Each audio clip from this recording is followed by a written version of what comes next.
Madame, mademoiselle, monsieur, bienvenue à Métro News. Voici les principaux titres qui seront développés aujourd'hui. La police a mené ce mardi une opération à Martissant. 2 policiers ainsi que 2 présumés bandits ont été légèrement blessés lors des affrontements.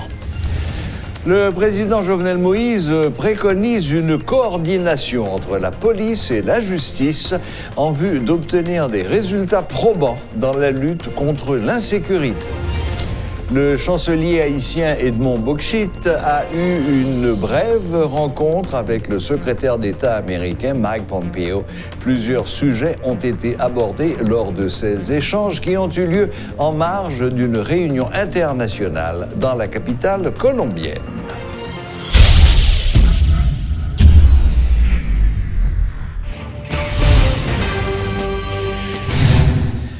La situation demeure tendue ce mardi à Martissant où des tirs sporadiques ont été entendus. Selon nos informations, 2 policiers ont été blessés lors d'une opération menée par la PNH.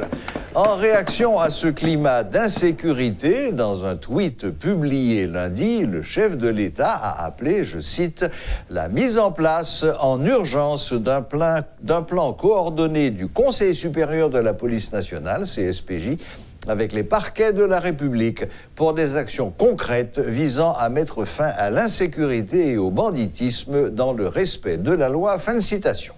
Sans faire allusion aux affrontements meurtriers entre gangs rivaux de Martissant, le chef de l'État a sans doute réagi face à cet événement qui a provoqué l'émoi au sein de l'opinion publique. Jusqu'à présent, les forces de l'ordre n'ont fourni qu'un bilan partiel de 3 morts. Il s'agit de corps constatés par les policiers du sous-commissariat de Martissant, avait précisé l'inspecteur Gary Desrosiers, porte-parole adjoint de la PNH. Interrogé sur une action des forces de l'ordre dans la zone contrôlée par 4 groupes armés, M. Desrosiers avait indiqué que la police a besoin d'une bonne collaboration avec la population afin de traquer efficacement les bandits. Le secrétaire général du Sénat, le docteur Rony Gillot, demande aux sénateurs dont le mandat est arrivé à terme le 13 janvier dernier de rendre les matériels mis à leur disposition. Dans une note publiée ce 20 janvier, il accorde un délai de 3 jours francs aux anciens parlementaires pour restituer les véhicules et autres matériels appartenant au Sénat. Passé ce délai, la police nationale s'en chargera, poursuit la note. Par ailleurs, le nouveau président du Sénat, Pierre-François Sildor, refuse une fois de plus de se prononcer sur le fonctionnement du tiers restant des sénateurs, alors que des pairs conscrits contestataires ont regagné progressivement leur bureau. Le chancelier haïtien Edmond Bokshitt a eu lundi une brève rencontre avec le secrétaire d'État américain Mike Pompeo. Les échanges ont eu lieu en marge d'une réunion internationale dans la capitale colombienne. Le ministre des Affaires étrangères a exprimé la volonté du président Moïse de continuer à faire fonctionner la machine étatique. En raison de la fin du mandat des députés de la 50e législature et de 2 tiers du Sénat, le président Moïse devra former seul un gouvernement, promulguer un décret électoral ainsi qu'une loi de finances.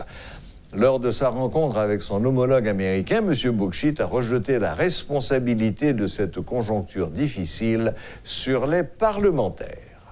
Interrogé sur la position exprimée par les partenaires d'Haïti, le chancelier a indiqué que les pays amis souhaitent que l'État adopte les décisions nécessaires pour remédier à cette situation. Le ministre haïtien des Affaires étrangères et le secrétaire d'État américain auront une rencontre officielle bilatérale le mercredi 22 janvier prochain à la Jamaïque. Lancement ce mardi par le ministère de la Santé publique, à travers la Direction d'épidémiologie de laboratoire et de recherche DELR, de la première politique nationale de recherche en santé. Selon le responsable de la DELR, il s'agit d'un document qui définit clairement la vision du ministère en ce qui concerne la recherche. Le docteur Patrick Dely souhaite que les chercheurs s'approprient de ce document qui est mis à la disposition du ministère, à la disposition du pays et de tous ceux que la recherche intéresse. Dans le domaine recherche en Haïti, nous avons un pile lacune, bien que il y a pile institutions qui passent temps qui dédiées dans le domaine recherche. Mais le ministère de la Santé publique qui gagne pour régulariser à travers des normes et à travers une vision claire côté le aller avec le domaine recherche là, et il y a une carence pour une série de documents pour orienter tout le monde qui veut lancer dans le domaine. C'est ça que fait soit regarder dans tout document qui est écrit sur le plan légal, vous voyez seulement l'existence de deux cadres légaux, qui c'est création comité national de bioéthique et création direction que m'a dirigé qui est les directions d'épidémiologie, de laboratoire et de recherche. À part ça, on pas gagner pratiquement grand-chose sous domaine recherche là, bien que grand pile l'université, grand pile l'institution cap travaille de manière indépendante. Qui importance jodia, qui importance événement ça, c'est un document que nous travaillons sur lui et nous mettons à la disposition du ministère, à la disposition du pays et à la disposition de tout le monde qui veut lancer ou bien qui a travaillé déjà dans le domaine recherche là. Le document ça il définit clairement et vision que le ministère a gagné pour question recherche en santé. Il définit mission et comment pour ça fait et puis il dégager à partir d'un état des lieux toute problématique qui gagne dans le domaine recherche en Haïti en analysant les forces, les faiblesses, menaces, opportunités et puis sous base état de fait ça, il dégager un plan stratégique pour qu'il renforce le domaine surveillance là en Haïti qui est capable de permettre que des chercheurs soient capables de faire carrière dans le domaine là, tout en précisant valeurs et de base et principes qui doivent gagner dans le domaine de recherche là, comme équité, éthique et des choses comme ça. Ensuite, document ça, il présenté au grand public les grandes lignes que pour les interrogations sur les problèmes, les thématiques en santé que le ministère a répondre. Et l'INSA a tout tracé, ça veut dire quel que soit le monde qui veut venir faire recherche en Haïti, mettons leur rentrer à partir de documents ça, on connaît, mais qui ça qui priorité pour le ministère là, mais qui ça qui priorité pour le pays, mais interrogations que nous gagnons, nous besoin répondre à eux-mêmes, et résultats et recherches sous domaine interrogation ça que nous identifier à partir du travail qui fait là, après nous permettre nous orienter décisions et politique et sur le plan et sanitaire.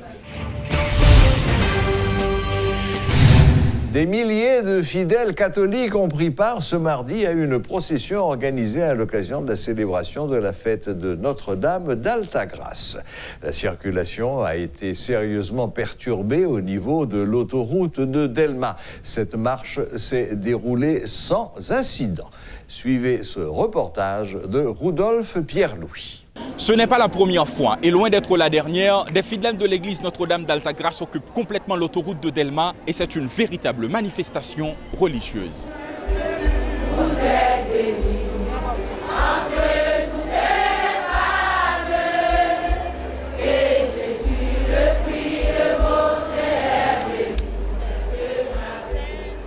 Vêtus en bleu et blanc avec l'image de la Sainte Vierge Marie sur le fond bleu, des centaines de milliers de citoyens ont répondu à l'appel à la procession lancé par l'église Notre-Dame d'Altagrace. Des enfants, des jeunes, des hommes et des femmes responsables, tous sont venus en vue de prier à cette occasion. Depuis Delma 5, le cortège loge cette autoroute jusqu'à Delma 44, là où se trouve l'édifice.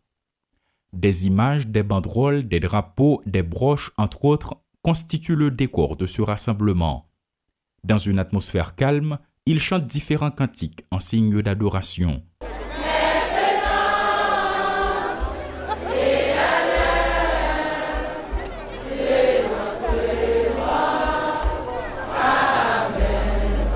Dans l'intervalle, plusieurs unités de la PNH sont déployées en vue de garantir le bon déroulement de cette célébration. Sur le parcours, des médecins de la Croix-Rouge, des agents de la mairie de Delma, des travailleurs de presse sont également remarqués. Malgré la distance, de nombreux citoyens sont concentrés sur l'objectif principal de cette initiative, la prière. Je vous salue. Nous sommes là pour demander grâce à l'Éternel et en même temps prier pour notre cher pays Haïti, nous confient certains d'entre eux sous le couvert de l'anonymat. Dans la foulée, cette procession est à l'origine d'un embouteillage monstre pour les conducteurs. Impossible d'investir la voie principale. Pourtant, à l'intérieur, c'est le même tableau. Certains automobilistes sont obligés de rebrousser chemin, alors que d'autres se contentent d'attendre le passage de ces centaines de milliers de croyants au volant de leur véhicule. À cette occasion spéciale qui marque l'anniversaire de cette église, plusieurs journées de prière sont organisées. D'un côté, c'est bénéfique pour les petits commerçants qui en profitent en vue d'écouler leurs produits.